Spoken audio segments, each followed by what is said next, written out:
بہت دل میں رہا سرکش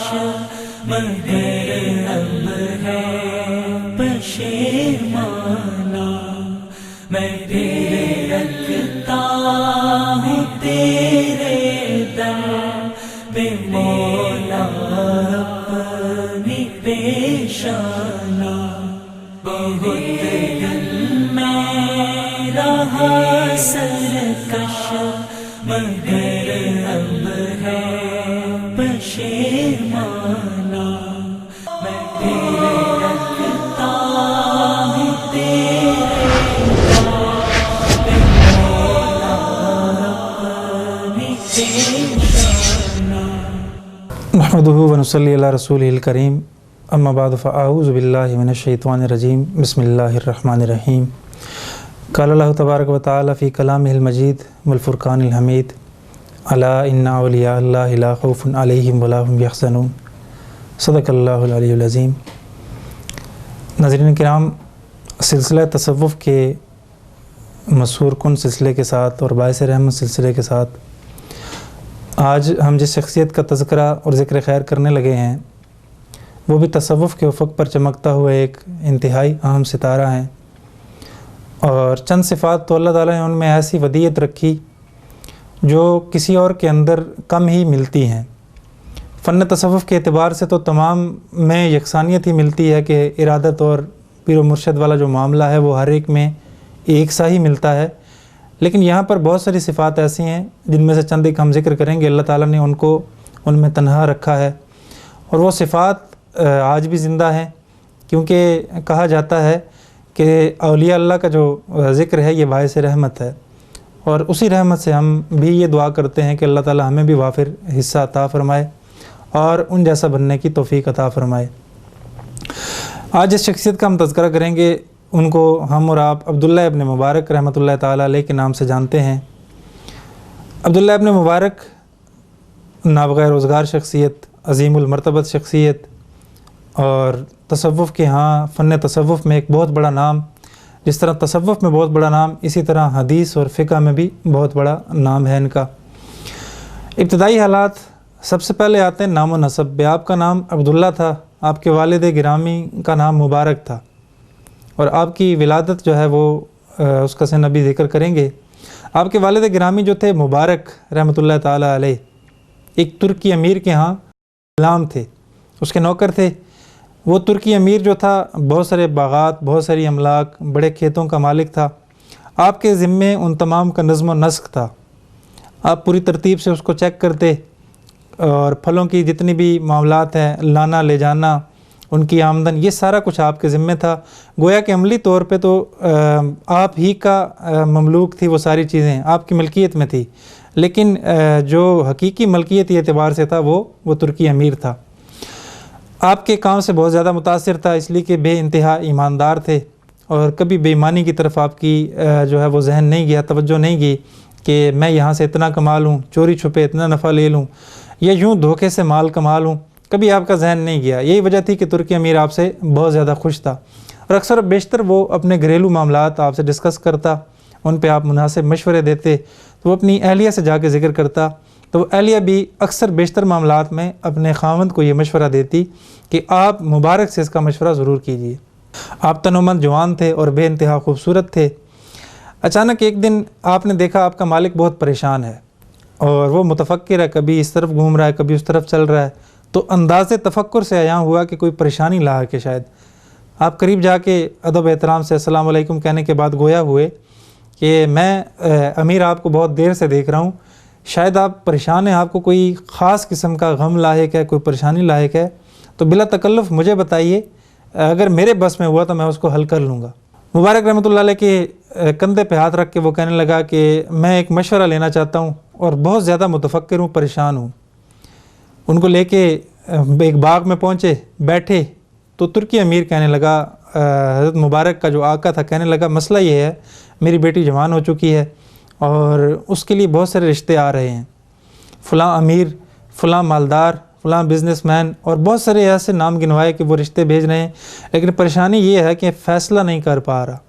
کہیں نہ کہیں پہ کوئی کمی ملتی ہے، تو سوچتا ہوں کہ بیٹی اگر بیاہ دوں تو کل کہیں ایسا نہ ہو کہ اس کا گھر بس نہ پائے،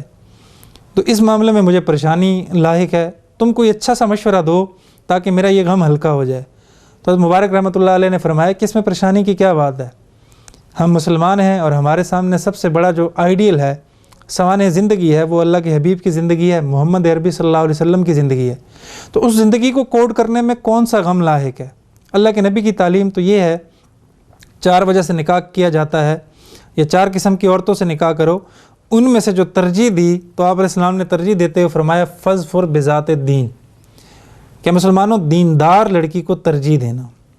حسن کی وجہ سے، نسب کی وجہ سے، مال کی وجہ سے یہ نکاح کرنے کی وجوہات ہیں، لیکن تم کس کو ترجیح دینا؟ جب بھی نکاح کا معاملہ آئے تو دیندار لڑکی کو ترجیح دینا۔ تو یہی اصول آپ اپنا لیں اپنی بیٹی کے لیے، کہ اپنی بیٹی کے لیے کف میں وہ لڑکا دیکھیے جو دین کے اعتبار سے اچھا ہو۔ اگر دین کے اعتبار سے اچھا ہوا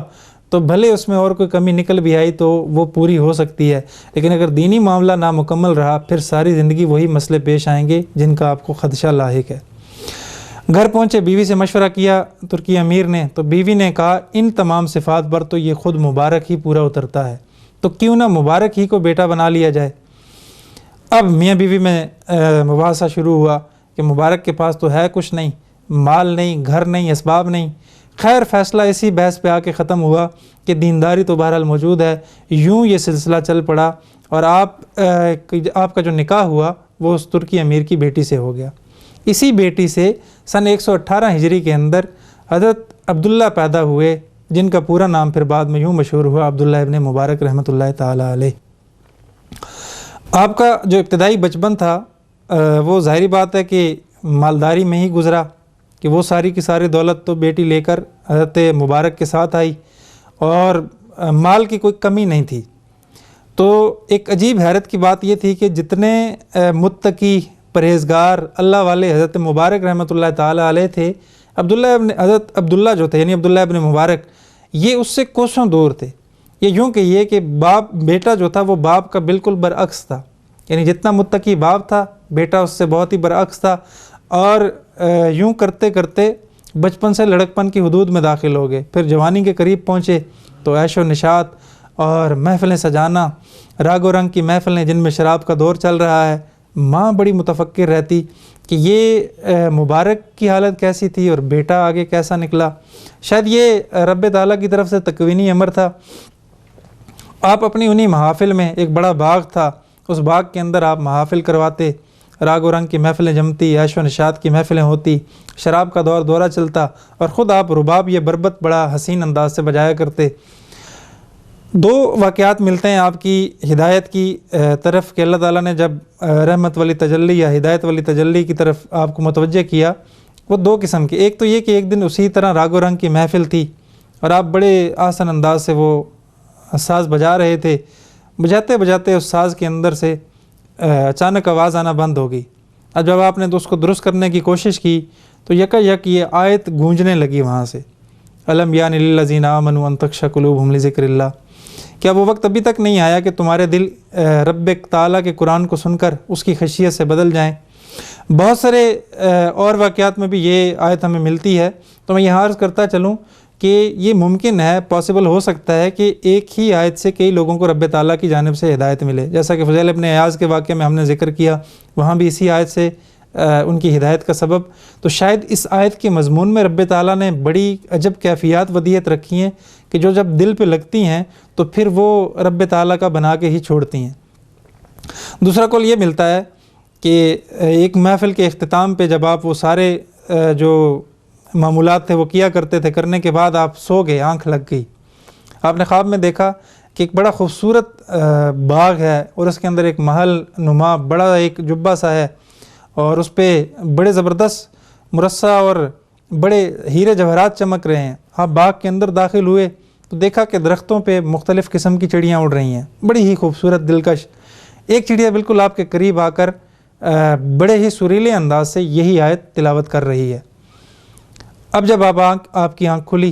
تو وہ آیت دل میں جاگزیں ہو چکی، اس کا پورا مضمون نقش ہو چکا۔ اٹھ کر سارے ناچ گانے کے آلات جتنے تھے، شراب و شباب کے جتنے آلات تھے، جو بھی چیزیں اس میں معاون تھی وہ توڑ ڈالی اور رب تعالیٰ کے ہاں رجوع کر لیا۔ یہ آپ کی توبہ کا اور رجحان تصوف کا واقعہ ہے۔ اس کے بعد آپ نے جو ہے وہ تعلیم و تعلم کا سلسلہ شروع کیا رب تعالیٰ سے ناطہ جوڑنے کے بعد، اور اس میں آپ نے چنا امام اعظم ابو حنیفہ رحمۃ اللہ تعالیٰ علیہ کو۔ چونکہ عبداللہ ابن مبارک رحمۃ اللہ تعالیٰ علیہ کا علاقہ مرو تھا، اسی نسبت سے آپ کو مروزی بھی کہا جاتا تھا، اور یہ وہ علاقہ تھا جو ایک وقت میں خراسان کے اندر علماء و فضلاء کا مرکز سمجھا جاتا تھا۔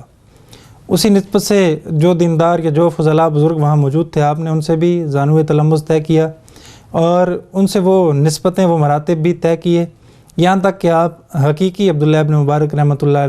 تعالیٰ کے مقام کو پہنچ چکے۔ میں نے شروع میں جو ذکر کیا تھا کہ اللہ تعالیٰ نے آپ کو جو صفات یا جن صفات کا آپ کو مرکب بنا کے بھیجا، ان میں جو بڑی اہم صفت تھی وہ یہ تھی کہ عموماً ہوتا یہ ہے خانقاہی نظام سے وابستہ ہونے کے بعد یا تصوف کی جو فکر ہے اس سے وابستہ ہونے کے بعد اولیاء جو تھے وہ محدود ہو جاتے ہیں۔ جیسے آج کل ہیں، اس دور کے تو نہیں جو حقیقی تصوف کے یا حقیقی متصوفین تھے یا ان کے حامی تھے یا ان کی فکر کے بانیوں میں تھے، تو اس میں عملی کام بہت زیادہ تھے۔ تو عبداللہ ابن مبارک رحمۃ اللہ علیہ وہ نابغہ روزگار شخصیت ہے، وہ مرد مجاہد شخصیت ہے کہ جنہوں نے ایک نئے انداز سے تصوف کو زندہ کیا، کہ جہاں آپ بہت بڑے محدث تھے، بہت بڑے فقیہ تھے، بہت بڑے عالم تھے، بہت بڑے ولی یا صوفی تھے، وہاں پر ایک بڑی عجب نسبت یہ تھی کہ آپ اتنے ہی پائے کہ بہت بلند مرتبہ مجاہد تھے، عملی طور پہ جہاد میں حصہ لیتے، جس کا میں آگے مفصل ذکر بھی کروں گا۔ 1 سال حج کرتے، 1 پورا سال جہاد کے لیے مختص کیا ہوتا۔ یہ ایک بڑی عجب حالت ہے کہ عمومی طور پر علم آنے کے بعد یا خانقاہی نظام کے بعد کسل مندی کا شکار ہو جاتے ہیں، بے انتہا سستی ہوتی ہے، یا بہت ساری جو آسائشیں ہیں ان کو چھوڑنا بڑا ناممکن ہو جاتا ہے، جیسا کہ ہم اپنے گرد و پیش میں دیکھ لیں اور حالات کا تصور کر لیں کہ عبداللہ ابن مبارک رحمۃ اللہ علیہ جیسا بندہ جہاد کے سفر سے واپسی پر غلام کے زانو پہ سر رکھتا ہے اور پھر مٹی پہ سر رکھتے ہوئے اس کی وہاں پہ جان نکل جاتی ہے، مٹی میں لت پت ہو کر، یہ اس دور کا ایک بہت بڑا صوفی ہے۔ آج کے دور کے گرد و پیش کے جتنے بھی متصوفین ہیں، خانقاہی نظام چلانے والے ہیں، وہاں پر جا کر بھی تصوف کے تصور کو دیکھا جا سکتا ہے۔ تو میں عرض کر رہا ہوں کہ وہ کسل مندی، وہ سستی عبداللہ ابن مبارک کے قریب نہیں آئی۔ آپ جتنے بڑے صوفی تھے اتنے ہی بڑے مجاہد تھے، بلکہ میں یوں تعبیر کروں، اپنے لفظوں کو یوں جنبش دے کر کہوں کہ جس طرح آپ خانقاہی نظام میں اللہ اللہ کی ضرب لگا کر اپنے قلوب کو معطر کیا کرتے تھے، وہیں یہ ضربیں میدان رزم میں کفر کے دلوں اور ان کے سروں پر بھی لگتی ہوئی نظر آتی تھی۔ جہاں ہم خانقاہی نظام میں یہ دیکھتے ہیں کہ صوفی اللہ کا ذکر کرتے ہوئے قلوب پر اللہ اللہ کی ضربیں لگاتے ہیں اور آنکھوں سے آنسو نکلتے ہیں، وہاں مجھے وہ منظر نظر آتا ہے کہ میدان رزم ہے اور میدان جنگ ہے اور میدان عمل ہے، اور عبداللہ ابن مبارک اپنا لہو بہاتے ہوئے نظر آتے ہیں، یہ پیغام چھوڑتے ہوئے کہ جس طرح خانقاہی نظام کے اندر اللہ اللہ کی ضربوں سے آنسو نکلتے ہیں، اسی طرح میدان عمل میں اللہ اللہ کی ضربیں لگا کر کافروں کے سروں کو تہہ تیغ کر کے ان کا خون بہانا، اپنے خون کے قطرے نکالنا، یہ بھی اس خانقاہی نظام کا حصہ تھا۔ صرف خانقاہوں میں اللہ کے ڈر سے آنسو ٹپکیں اور میدان عمل میں آپ کا خون نہ بہے، یہ رسول اللہ کی زندگی نہیں ہے۔ وہ تصوف کا جو عملی مرکز، منبع و محور ہے، وہ اگر غار حرا میں یا غار ثور میں رہے، وہ اگر خلوت والی زندگی میں رب کو یاد کرتے ہیں تو وہ بدر و احد کو آباد کرتے ہوئے بھی نظر آتے ہیں، وہ اگر رب کے ذکر سے ہمیشہ رطب اللسان رہتے ہیں تو میدان عمل میں تلوار لے کر بھی اترتے ہوئے نظر آتے ہیں، وہ جہاں اپنے لعاب دہن سے صحابہ کی بیماریوں کو ٹھیک کرتے ہوئے نظر آتے ہیں، وہاں ہم یہ دیکھتے ہیں کہ وہی آقائے نامدار محمد عربی صلی اللہ علیہ وسلم احد میں، خندق احد میں، احزاب میں، بدر میں ہمیں برسر پیکار لڑتے ہوئے بھی نظر آتے ہیں۔ تو وہ صفت جو رسول اللہ کی حقیقی تصوف جو آپ سے چلا آگے جس نسبتوں میں تقسیم ہوا، وہ نسبتیں تھی عبداللہ ابن مبارک نے زندہ کر دی، کہ جہاں خانقاہی نظام کو آباد کیا، جہاں مسند حدیث کو آباد کیا، جہاں پر ایک بڑے پائے کے صوفی بنے، جہاں خانقاہی نظام آباد کرتے ہوئے نظر آتے ہیں، وہاں پر عبداللہ ابن مبارک مرد مجاہد بن کر میدان عمل میں اترتے ہوئے بھی نظر آتے ہیں۔ ایک جنگ کا موقع، کافر سامنے کھڑے اور مبارزت کر رہے، پکار رہے نام کہ کوئی آئے جس میں جرت ہو ہم سے لڑے۔ لوگوں نے دیکھا کہ ایک نوجوان شخص تنو مند، وہ چہرے کو نقاب سے ڈھانپتا ہے اور میدان عمل میں اترتا ہے، آنے واحد میں اس کافر کا گلا کاٹ کر تہہ تیغ کر دیتا ہے، واپس مسلمانوں کی صف میں جا کھڑا ہوتا ہے، پھر ایک نیا کافر نکل کر پکارتا ہے کوئی جو آئے ہم سے لڑے، پھر یہی شخص جاتا ہے اور آنے واحد میں عجب پھرتی، بہادری اور تنومندی سے اس کا مقابلہ کر کے تہ تیک کر دیتا ہے۔ یہ کے بعد دیگر 3 کافروں کو جہنم واصل کرنے کے بعد ایک مسلمان آگے بڑھ کر جب اس کے سر کو بوسہ دینے لگتے ہیں، وہ نقاب اٹھا کر دیکھتے ہیں کہ سامنے کھڑی ہوئی شخصیت عبداللہ ابن مبارک رحمۃ اللہ تعالیٰ علیہ ہے۔ یہ وہ فکری پہلو ہے جس فکری پہلو سے آج ہم کوسوں دور ہیں، اور اعتراضات کرنا شاید بہت ہی آسان ہے۔ خانقاہی نظام اور اس نظام کو بہت دور دوراہے پہ لا کر ہم نے کھڑا کر دیا۔ جہاں اللہ اللہ کی ضربیں خانقاہوں میں زندہ کی جاتی ہیں، اس سے اختلاف نہیں، یقینی اتفاق ہے کہ اللہ تعالیٰ کا جو ذکر ہے وہ انہی خانقاہوں کے تھرو اور ان میں زندہ ہے اور اسی کی برکتیں نازل ہوتی ہیں۔ لیکن فکری حقیقی تصوف کا یہ حصہ بھی ضرور تھا جسے صوفیوں نے حذف کر دیا، یا بیان کرنے کی ضرورت نہیں سمجھی، یا خانقاہی نظام کے جو تاثرات تھے اس میں اس چیز کی گنجائش انہیں نہیں ملی۔ عبداللہ بن مبارک رحمۃ اللہ کی زندگی کا یہ بڑا اہم پہلو تھا، اور جس پہلو نے ان کو بہت بلند کیا۔ اور اگر خاصہ آپ ڈھونڈیں ان کی زندگی کا تو 2 چیزیں بہت اہم ملیں گی۔ ایک تو یہ کہ رب تعالیٰ کی جو محبت تھی وہ فنائیت کی حد تک تھی کہ آپ اس میں فنا تھے۔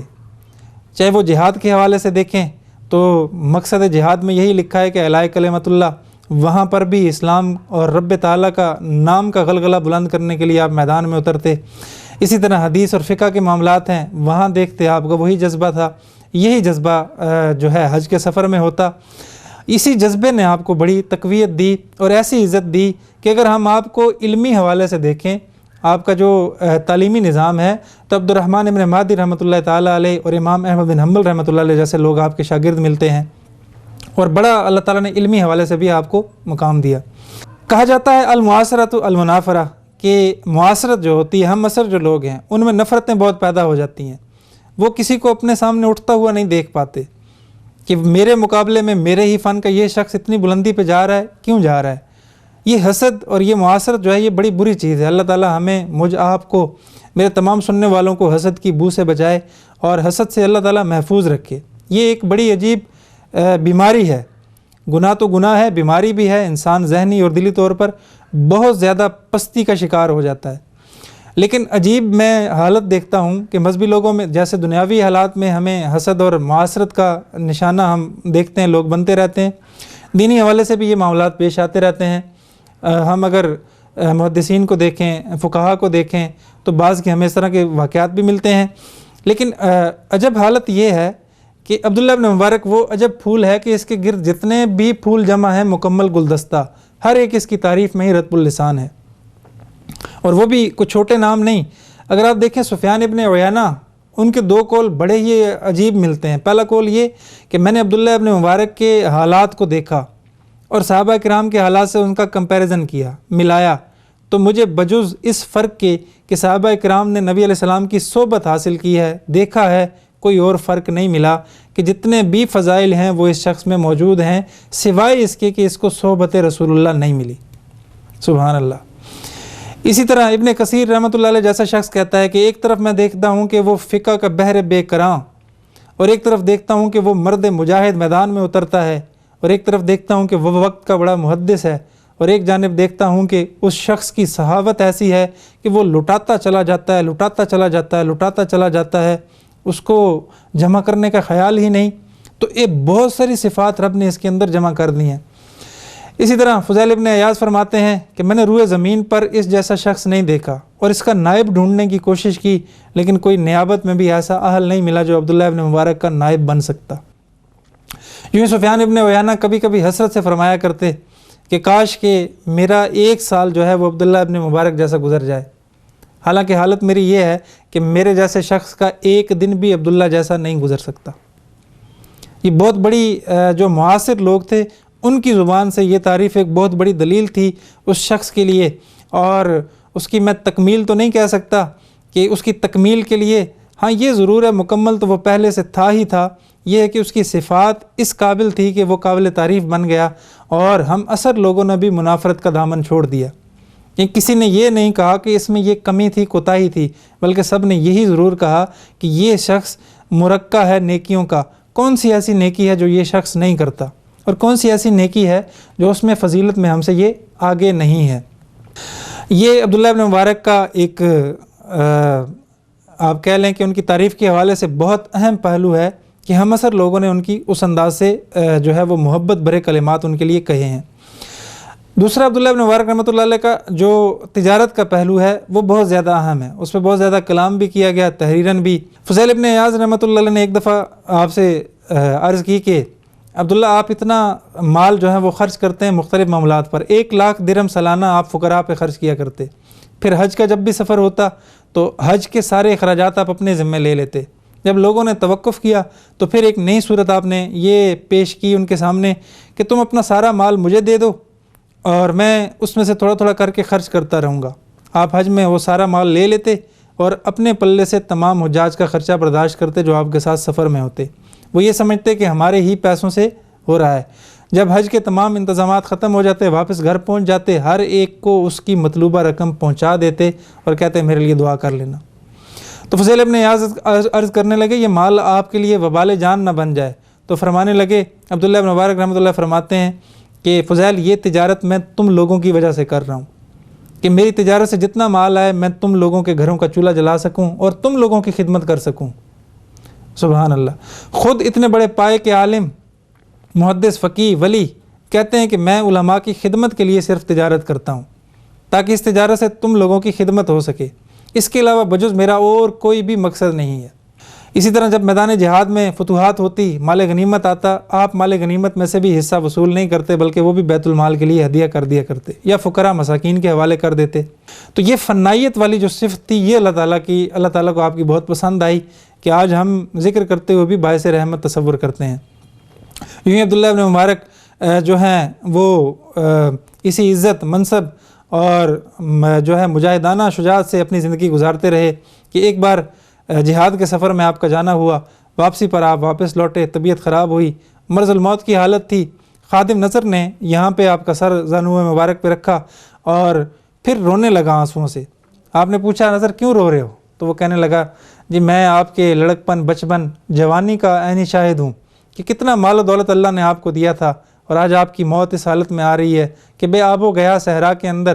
اور یوں مٹی میں لت پت۔ آپ نے اس کو کہا کہ میرا سر نیچے رکھ دو، سر مٹی پہ رکھا گیا اور آپ نے کہا کہ کیا تمہیں یہ پسند نہیں کہ میں دنیا میں اس حال سے جاؤں عقبہ کی طرف کہ میرا رب مجھ سے راضی ہو جائے، چاہے سارے کا سارا مال وہ خرچ ہو جائے، سارے کی ساری میری تعلیمانہ جتنی بھی صفات ہیں وہ خرچ ہو جائیں، میرا رب مجھ سے راضی ہو جائے، میں اس حالت میں چلا جاؤں، مجھے یہ بہت پسند ہے۔ اللہ تعالیٰ سے دعا ہے اللہ تعالیٰ ہمیں بھی عبداللہ ابن مبارک کی صفات میں سے کچھ حصہ لینے کی اور ان کے نقش قدم پہ چلنے کی توفیق عطا فرمائے۔ وآخر دعوانا ان الحمدللہ رب العالمین۔ بہت دل میں رہا سرکش مگر اب ہے پشیمانہ،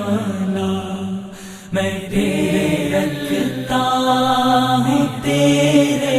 در پہ مولا اپنی پیشانہ۔ بہت دل میں رہا سرکش مگر